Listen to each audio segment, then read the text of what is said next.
চলতি এপ্রিল মাসের মাঝামাঝি সময়ে দেশের মোট রিজার্ভ বেড়ে প্রায় $27 বিলিয়ন কাছাকাছি পৌঁছেছে। তবে আন্তর্জাতিক মুদ্রা তহবিলের হিসাব পদ্ধতি বিপিএম 6 অনুযায়ী দেশের রিজার্ভ রয়েছে $21.40 বিলিয়ন। রবিবার বাংলাদেশ ব্যাংকের সর্বশেষ হালনাগাদ প্রতিবেদনে এ তথ্য জানা গেছে। বাংলাদেশ ব্যাংকের তথ্য মতে 17 এপ্রিল পর্যন্ত দেশের গ্রস রিজার্ভের পরিমাণ বেড়ে দাঁড়িয়েছে $26.73 বিলিয়ন বা $2,663 কোটি।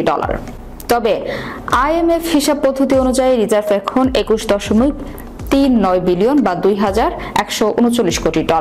এই দুই হিসাবের বাইরে বাংলাদেশ ব্যাংকের রিজার্ভের আরেকটি হিসাব রয়েছে যা শুধু আইএমএফ কে জানানো হয়।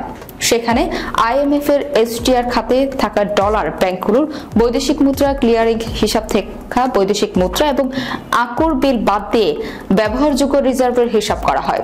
সেই হিসেবে দেশের ব্যয়যোগ্য প্রকৃত রিজার্ভ এখন $16 বিলিয়ন কাছাকাছি।